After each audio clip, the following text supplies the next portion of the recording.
Good morning students. अपने online classes में language across the curriculum paper जो है अपना बीएड फर्स्ट ईयर का, उसके बारे में पढ़ रहे थे। उसमें अपने अभी फोर्थ यूनिट का जो ए पार्ट है, लैंग्वेज एक्सप्रेशन, जिसमें अपना ए जो पार्ट है उसमें है एक्सप्रेशन क्या होता है, अभिव्यक्ति जो होती है उसको क्या होती है, पब्लिक स्पीच क्या होती है, लेक्चर क्या होता है और डिबेटिंग क्या होती है। तो आज हम सबसे पहले बात करेंगे अभिव्यक्ति के बारे में। जैसे अपने अगर डेफिनेशन देखें तो अभिव्यक्ति क्या होती है। अभिव्यक्ति ज्ञानेंद्रियों द्वारा प्राप्त अनुभूति का प्रत्युत्तर है। ठीक है, हमारी जो भी ज्ञानेंद्रियाँ हैं उनके हम किसी भी वस्तु के बारे में जो अभिव्यक्त करते हैं बात, वो क्या है, जो उसका अपने जो अनुभूत करते हैं। अपने कोई चीज़ देखा और उसके बारे में बताया कि ये चीज़ जो है उसका नाम ये है, ये टेबल है, ये चेयर है, जो अनुभूत करते हैं। प्रिसेप्शन, अनुभूति का मीनिंग होता है प्रिसेप्शन। तो उसका जो अपने प्रत्युत्तर देते हैं वो क्या है, अभिव्यक्ति है। अभिव्यक्ति वह शक्ति है जिसके द्वारा व्यक्ति अपना मंतव्य दूसरों पर प्रकट करता है। ठीक है, आवश्यक नहीं है कि यह प्रकटीकरण भाषा के माध्यम से ही हो। अनेक बार कुछ न कहकर केवल संकेतों के माध्यम से ही अभिव्यक्ति की जा सकती है। हम जो अभिव्यक्ति करते हैं उसके टाइप भी आप आगे डिस्कस करेंगे। तो अभिव्यक्ति में क्या होता है कि कोई ज़रूरी नहीं होता कि वो बोल के ही या लिख कर ही व्यक्त किया जाए। कई बार मौन रहकर भी अभिव्यक्त किया जा सकता है। जैसे हम कई बार कोई गुस्सा होते हैं, तो जब अपने किसी बात के बारे में बात नहीं करनी होती तो अपने क्या मौन रहते हैं। तो वो जो अपना मौन रहने का जो है वो क्या है कि एक तरह से गुस्से की अभिव्यक्ति है। या अपने किसी टॉपिक पर बात नहीं करना चाहते तो वो क्या है कि उस टॉपिक के प्रति अपनी जो नकारात्मकता है वो शो करता है। तो अभिव्यक्ति जो क्या है कि मनुष्य अपनी जिन विशेषताओं के कारण पशुओं से भिन्न है, उनमें से एक विशेषता उसके पास स्वतंत्र विचारों हेतु अभिव्यक्ति की विविधता है। ठीक है, अब क्या है, मनुष्य के पास क्या है कि अपने जो विचार है उसके जो विचार है उनको अभिव्यक्त करने की स्वतंत्रता है और विविधता भी है उसमें। वो अलग अलग प्रकार से अपने विचारों को अभिव्यक्त करता है। व्यक्ति वही है जो व्यक्त होता है। व्यक्ति जो वर्ड है इसका मीनिंग ही इसमें निहित है। व्यक्त मतलब जो अपनी बात को व्यक्त कर सके, वो ही व्यक्ति है। व्यक्ति में अनुभूति की गहराई और अभिव्यक्ति की विविधता दोनों गुण विद्यमान होते हैं। ठीक है, अनुभूति प्रिसेप्शन जो मैंने आपको बात की उसकी गहराई, ठीक है, और अभिव्यक्ति की विविधता, डिफरेंट टाइप के जो अपने विचार व्यक्त करते हैं उसको अपनी विविधता बोलेंगे। ये दोनों गुण अभिव्यक्ति में विद्यमान होते हैं। ठीक है, अभिव्यक्ति व्यक्ति के जीवन में सफलता का बहुत बड़ा कारक है। जिसकी लिखित अभिव्यक्ति अच्छी होती है वह परीक्षा में दूसरों से अच्छे अंक पा जाता है। मौखिक अभिव्यक्ति के बल पर व्यक्ति साक्षात्कार में चुन लिया जाता है। आपने देखा होगा कि नौकरियों के लिए लिखित अभिव्यक्ति में तो कई लोग सफल हो जाते हैं, किंतु नौकरी में उन्हीं लोगों को चयनित किया जाता है जो अपनी मौखिक अभिव्यक्ति से नियुक्ति देने वाले को संतुष्ट करते हैं। अपने देखते हैं कई बार जो अपने एग्ज़ाम्स वगैरह होते हैं, रिटर्न जो एग्ज़ाम होते हैं उसमें कई बार बच्चा फाइट कर जाता है, वो उसमें को पास कर जाता है, लेकिन जब उसका इंटरव्यू होता है तब वहाँ पे वो अगर उसकी मौखिक अभिव्यक्ति ज़्यादा अच्छी नहीं होती है तो वहाँ पे वो क्या है कि एग्जाम से, कंपटीशन से बाहर हो जाता है। तो यही कारण होता है कि कई बार कुछ लोगों की जो मौखिक अभिव्यक्ति बहुत अच्छी होती है, लेकिन रिटर्न का उनका जो लिखित अभिव्यक्ति है वो कमजोर होती है। अनेक व्यवसाय जैसे अध्यापक, वकील, अभिकर्ता, विक्रेता, कलाकार, राजनेता आदि ऐसे हैं जिनमें मौखिक अभिव्यक्ति के कारण ही व्यक्ति शीर्ष पर पहुंचता है। ये जो जो फील्ड जो बताए हैं, जिसमें टीचर हो गया आपका, एडवोकेट हो गया, ठीक है, सेल्समैन हो गया, आपका जो एक्टर वगैरह हो गए, ठीक है, जो भी अभिनय करते हैं, ठीक है, कलाकार हो गए, सिंगर हो गए, ये सारे क्या है, इनके पास अगर अभिव्यक्ति अच्छी होगी तो ही ये क्या है, शीर्ष पर पहुंचते हैं। ठीक है, नेक्स्ट अपने बात, सामान्यतः हम अपने दैनिक जीवन में भी हम देखते हैं कि अपने पक्ष को उपयुक्त समय पर उपयुक्त शब्दों में रखने वाला प्राय लाभ में रहते हैं। ठीक है, पर्टिकुलर टाइम और अपने जो कंडीशंस होती हैं उसके हिसाब से जो अपने जीवन में अपनी बात को रखता है वो क्या है कि ज़्यादा सक्सेसफुल रहता है। इस प्रकार हम देखते हैं कि अभिव्यक्ति चाहे वह मौखिक हो या लिखित हमारे जीवन में महत्वपूर्ण स्थान रखती है। ठीक है, ये क्या है, महत्वपूर्ण होती है, चाहे वो मौखिक हो चाहे लिखित हो।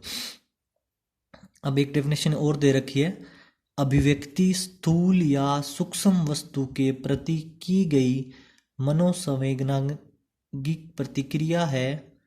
ठीक है, जो अपने मन की संवेदनाओं को प्रकट करती है वो प्रतिक्रिया है अभिव्यक्ति। ठीक है, अपने जो मन की संवेदना है उसको प्रकट करती है। ठीक है, कोई भी वस्तु है अपने, उसके बारे में जो अपनी मन की संवेदना है उसको प्रकट करती है, वो क्या है, अभिव्यक्ति है। अब टाइप अपने बात करें एक्सप्रेशन के, तो इसमें 3 टाइप है। इसमें फर्स्ट है आपका मौखिक, सेकंड आपका लिखित, और थर्ड है सृजनात्मक।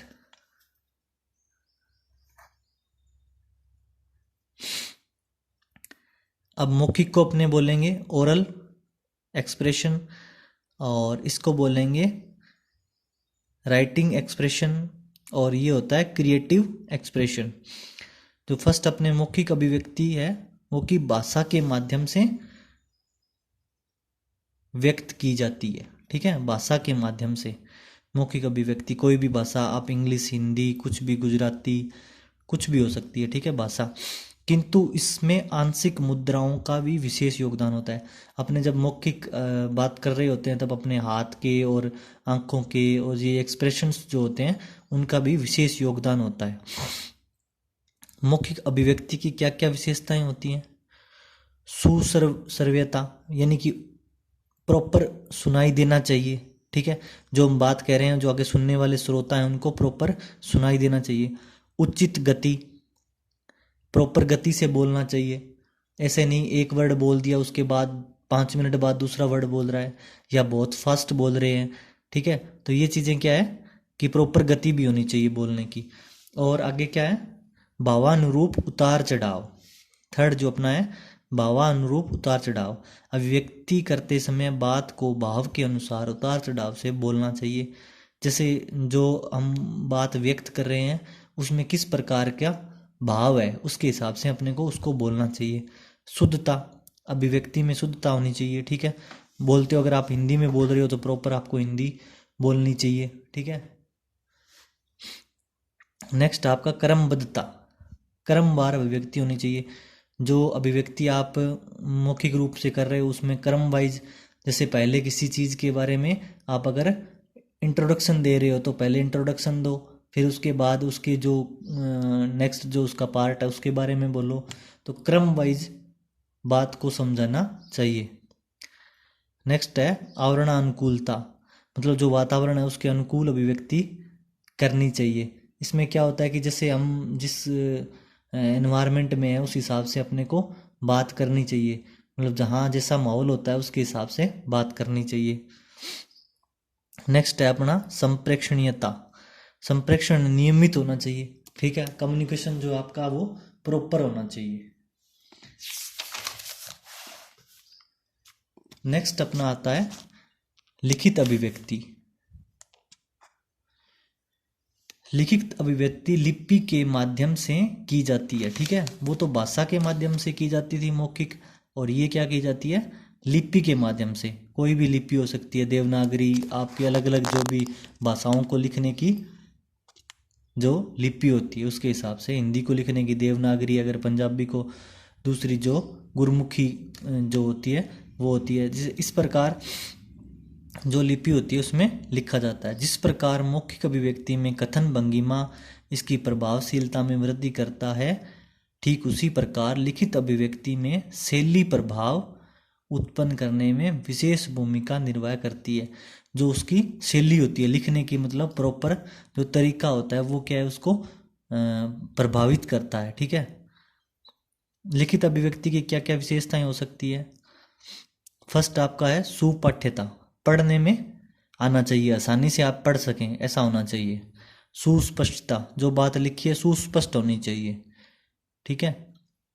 दोष रहित वर्णी, दोष रहित वर्तनी, कोई भी गलती नहीं होनी चाहिए। मतलब जो आपके मात्रा है या जो भी लिखते टाइम आप जो भी चीज़ों को, इन चीज़ों का ध्यान रखना चाहिए। वाक्य रचना, वाक्य की रचना उचित होनी चाहिए। विराम चिन्ह, अब इसमें विराम चिन्ह हो गए, अलंकार हो गए, आपका प्रत्यय हो गए, उपसर्ग हो गए, ये सारी चीज़ें क्या है, व्याकरण पार्ट में आती है। तो अपने ये मान सकते हैं कि व्याकरण जो आपकी है उसका प्रॉपर आपको ध्यान रखना चाहिए जब आप लिखित अभिव्यक्ति करते हैं उस टाइम।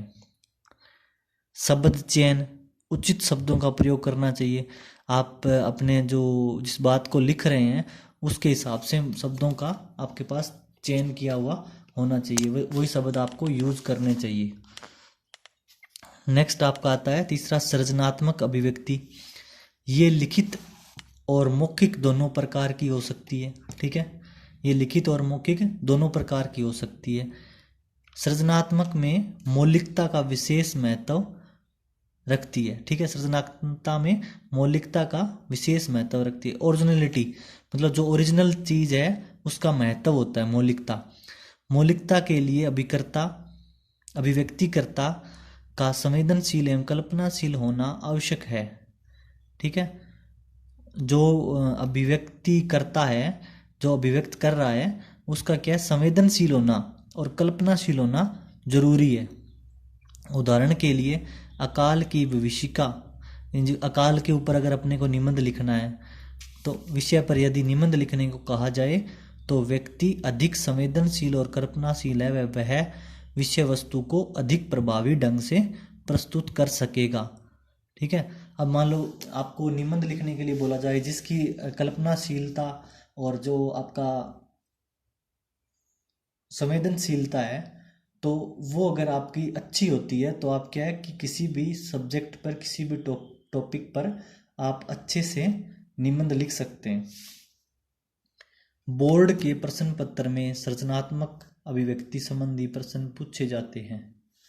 जो भी अपने बोर्ड्स एग्जाम होते हैं उनमें क्या है कि ये क्रिएटिव एक्सप्रेशन से रिलेटेड क्वेश्चन पूछे जाते हैं कि बच्चे को कितना कल्पनाशील है, कितना संवेदनशील है, जो आज तक उसने पढ़ाई की है उसके बाद वो किस प्रकार इन चीज़ों को अटेम्प्ट करता है।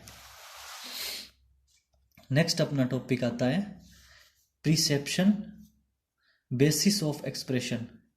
अभिव्यक्ति का जो आधार है वो क्या है, अनुभूति है।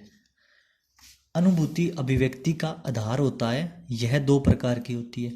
अब अनुभूति क्या होती है, प्रिसेप्शन, उसमें पहला आपका आता है स्वानुभूति, अनुभूति, ठीक है। स्वानुभूति क्या होती है, सेल्फ रियलाइजेशन प्रिसेप्शन। इसके अंदर क्या आता है कि व्यक्ति के जो खुद के अनुभव होते हैं, जो खुद उसने सीखा है या उसने आंखों से देखा है किसी चीज को, उसके बारे में वो जो चीजें बता सकता है, जो चीजें व्यक्त कर सकता है, उनको क्या बोलते हैं, स्वानुभूति कहते हैं, ठीक है। और इसमें क्या है, किसी आंखों देखी वस्तु या वृत्तांत का वर्णन करना। किसी भी आपने एक्सीडेंट देखा, कुछ भी देखा, मान लो कोई आपने कोई गेम देखा, मैच देखा, या कोई आपने आपका किसी मेले का वर्णन मान लो कोई आपने देखा है तो उसके बारे में आप अच्छे से बता सकते हैं। सेकंड आता है आपका ग्रहित अनुभूति, रिकॉग्नाइज प्रिसेप्शन। ग्रहित अनुभूति को व्यक्ति श्रव्य दृश्य माध्यमों से ग्रहण करता है। ठीक है, ग्रहित इसमें क्या है कि जो व्यक्ति अपने सुन के किसी से या किसी से कहीं देख के उसको क्या के ग्रहण करते हैं किसी व्यक्ति द्वारा, या जैसे अपने टीवी पे कुछ देख लिया, ठीक है, अपने पर्टिकुलर उस चीज़ को नहीं देखा लेकिन अपने उसको देखा है। जैसे मान लो हिमालय के बारे में अपने को निबंध लिखना है तो अपने क्या कि जो बुक्स में पढ़ा है या जो अपने किसी से सुना है तो वो बात उसको हम अपने क्या है कि अब उसका आधार बना के और उसके बारे में निबंध लिख सकते हैं। ठीक है, तो आई होप आपको समझ आ गया होगा एक्सप्रेशंस। Thank you.